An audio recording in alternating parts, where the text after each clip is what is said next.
Imagine this. You sit down to do homework, open the first page, and suddenly your brain whispers, "Bro, just quickly check Instagram for any messages from your friends." And that one quick check became 40 minutes of scrolling. By the time you return, the homework looks even bigger, scarier, and uglier than before. You feel overwhelmed and take another break. By the time you get back, it's night, and you rush through homework. And even then, you couldn't finish your homework and get humiliated in class the next day. If you don't want this to come true, watch this video till the end. Here's the uncomfortable truth. Slow students aren't actually slow. They just don't know the psychological hacks toppers use to finish homework 3 times faster. So you can have more time to spend on your hobbies and doing things that you truly love to do. That could be gaming with friends or watching Netflix. Today I'm going to hand you the exact system top students use to blaze through their homework.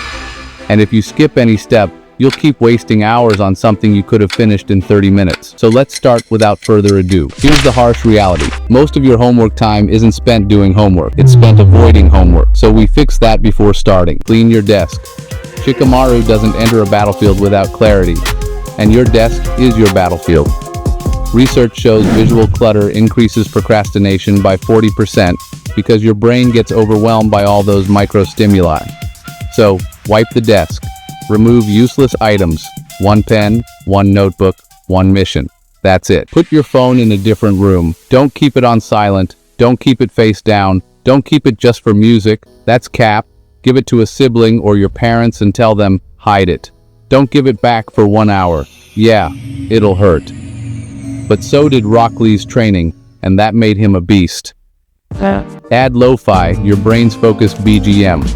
Lo-fi reduces cognitive load and stabilizes attention waves. It gives you that anime study vibe where your brain says, okay, we're in focus mode now. Your environment trains your discipline. This one is underrated. And like 99% of study YouTubers never mention it. It's actually from Barbara Oakley's book, A Mind for Numbers. Here's how to do this. Start with the hardest task. Why? Well, because your brain has the most mental freshness at the start. It's kind of like using your chakra at full capacity before fatigue hits, you know? Work on the hard task as long as possible. And hey, when you get stuck, as everyone does, just disengage and switch to an easy task. That way, your brain can operate at a low energy mode. When you get a flash insight, switch back to the hard task. You know this trick, but let's be real. You never follow it. If you got 70 pages of reading work due in 7 days, just evenly distribute it across all days. Like read 10 pages a day. Most students procrastinate till the last day, but not you. You'll train daily, not once a week. Small daily reps totally beat outrageously large last-minute bursts. Your goal is to never let today's homework become tomorrow's burden. These 3 things, almost no YouTuber talks about them. So, here's the thing about the primacy recency effect. Your teacher honestly remembers like the first 2 or 3 pages and the last 2 or 3 pages of your work. The middle 90%? Yeah, nobody really cares. So here's what you gotta do. Write those first pages super neatly. Then just write quickly through the middle pages, and when you hit the last 2 or 3 pages, switch back to neat writing again. This little trick totally messes with your teacher's mind, and trust me, it can get you higher grades. Alright, next up, use Perplexity AI to break down math problems way faster. Not to cheat, but to actually understand the pattern, check the steps, and just learn the methods quicker.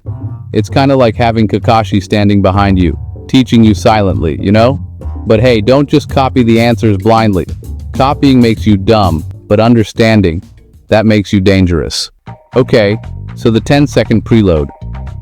Before you even start a question, just spend 10 seconds noting keywords or steps in your head. Then, just write non-stop. Why does it work? Your brain isn't flipping back and forth between thinking and writing. It's already preloaded. And honestly, this tiny trick can cut your homework time by 30% without making your writing all messy. Most of your classmates waste class time, but you're built different. You will utilize this time. While your teacher is teaching in class, keep writing the steps. Pause between steps and, try solving 1 or 2 lines before the teacher does. Try understanding why it's there. Don't copy-paste mindlessly. Keep your brain in active mode. If possible, finish your homework in free time. During lunch, breaks between 2 periods, or free periods, just whenever you get time, start doing homework. This way, you'll have less to deal with when you get home.